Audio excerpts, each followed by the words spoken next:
Hi there, my name's Simon. I'm the founder of AMS-DesignLab. And this video, I've just produced a video that went into really quite some detail about the stage beyond the startup phase for a business, so what we call the grow-up phase. So there's quite some detail there, but of course, as a consequence, it takes some time to watch that video. So what I'm attempting to do here is to try and reduce the salient points down to a much shorter video. So do be aware that I am just going to fairly briefly touch on some pretty big topics here, but for more information, do reach out, contact us, and we can direct you to the longer video and also give you more assets as you need them. So the question behind this is, are you ready to be a grow-up? And if you already have a bunch of customers and you've been in the business for a little while, then chances are you're looking forward to moving beyond that startup phase, getting more regular customers in, building up your income, and really starting to accelerate away. But there are some challenges along that way. So let's very quickly have a look at that growth journey. So we start up in the startup phase. Now, things are really exciting in the startup phase. We've got lots of energy, we've got a new concept, everyone's very energized, and we've typically working 12, 18-hour days, 7 days a week, and just going hell for leather for it. Eventually, hopefully we pick up a few clients, and of course that feels fantastic, and the motivation stays high, and that keeps us going for a long time. At some point though, that energy will wane, and that's a challenging time.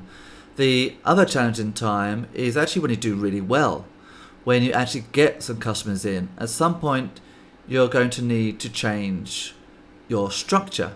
So in the early days, you've only got a few members of staff, you've only got a handful of customers, you don't need any administration, you can remember everything, you know every customer by their name. And that kind of phase typically lasts up to about 8 staff. Of course, it varies company to company, but beyond 5 to 8 staff, you need to start implementing some new systems.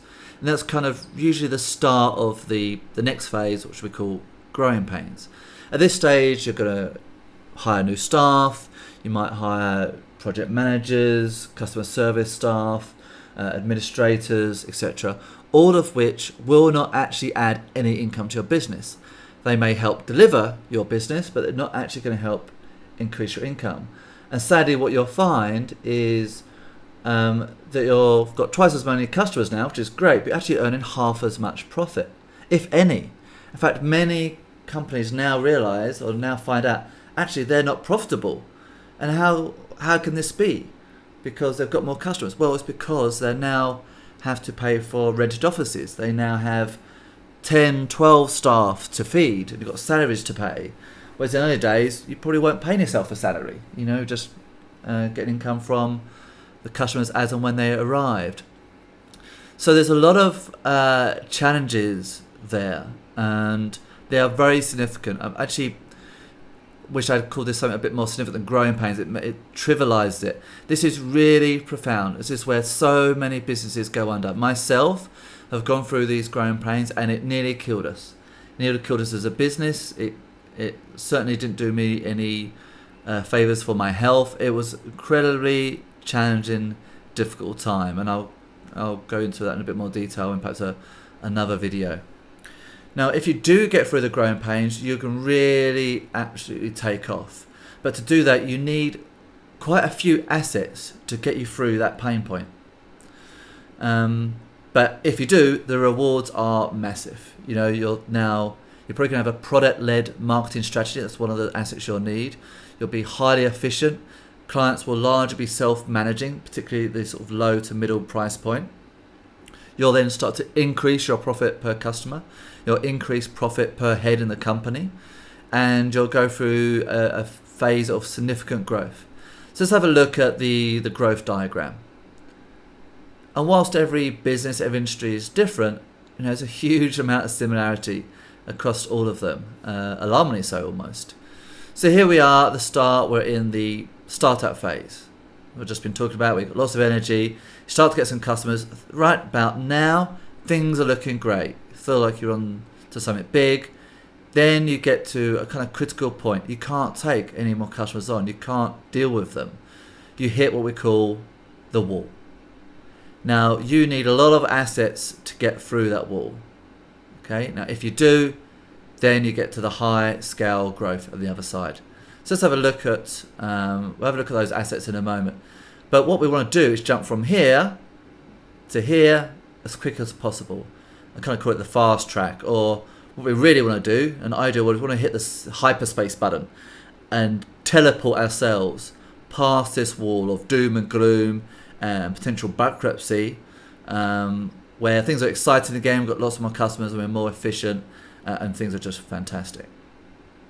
So let's have a look at that. How can we zoom past this wall phase?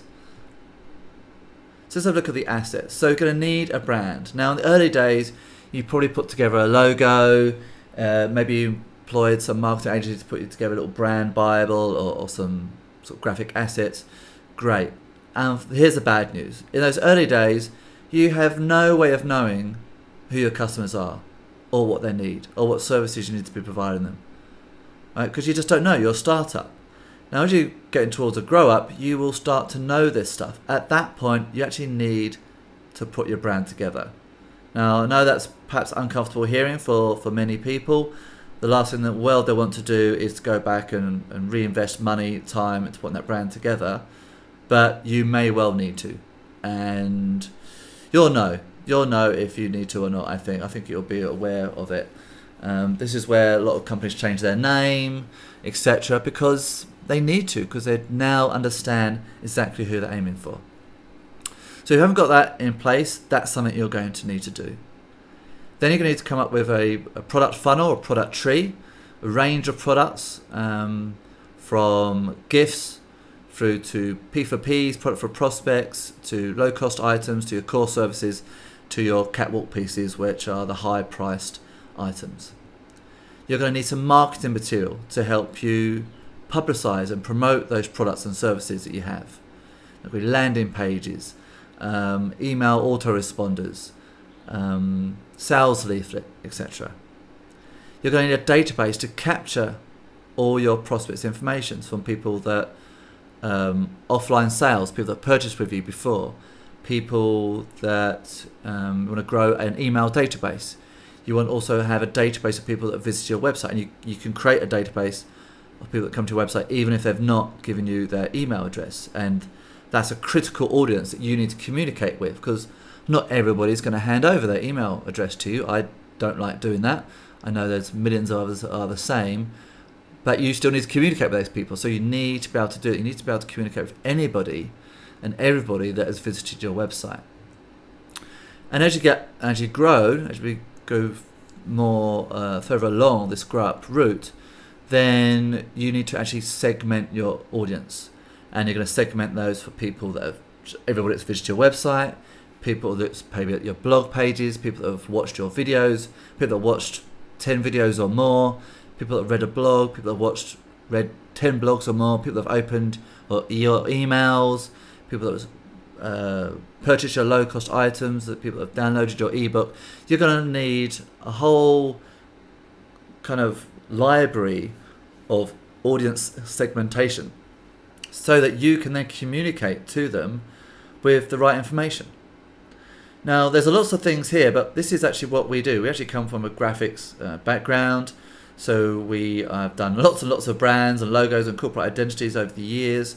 We're very good and very familiar with product. I actually have a degree and master's in product, graphics, product and service design. So, this is something that's very close to our heart. It's something we have a lot of skill in. We can produce your landing pages, your sales leaflets. We can set up a database, and we can even set up your audience segmentation so you can send the right messages to the right people. So we can help you with all these things. Now, once you've got all these assets together, and it will take some time to put this together, we can then do what we call market-driven sales.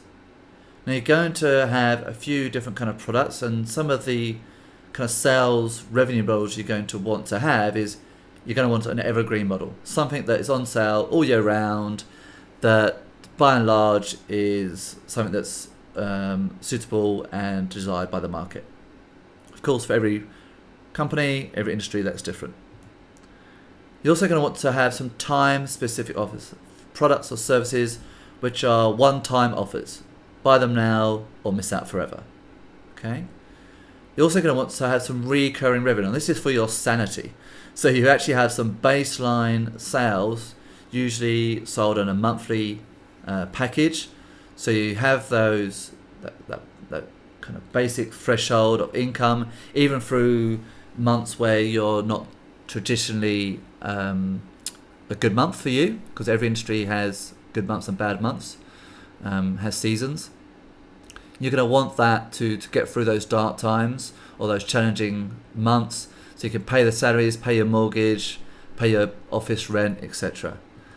And then last but not least, you're going to want to have market-driven sales. Now, market-driven sales, very similar to your time-specific, but they're probably recurring, but often on a seasonal or yearly basis. So be aware that every industry has good times of the season and bad times of the season. If you're running a gym, then you know that 90% of your customers are going to sign up in January. That's when you need to do your market-driven sales activities. That's when you need to do your big promotions. That's when you need to be planned beforehand and really have a lot of activity, because that's your chance to get in your new customers.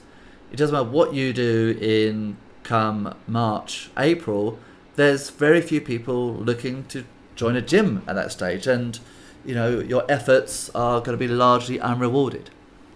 If you're a bar or a restaurant, you know that your income comes from Friday and Saturday nights. The rest of the week, you'll be lucky if you're breaking even.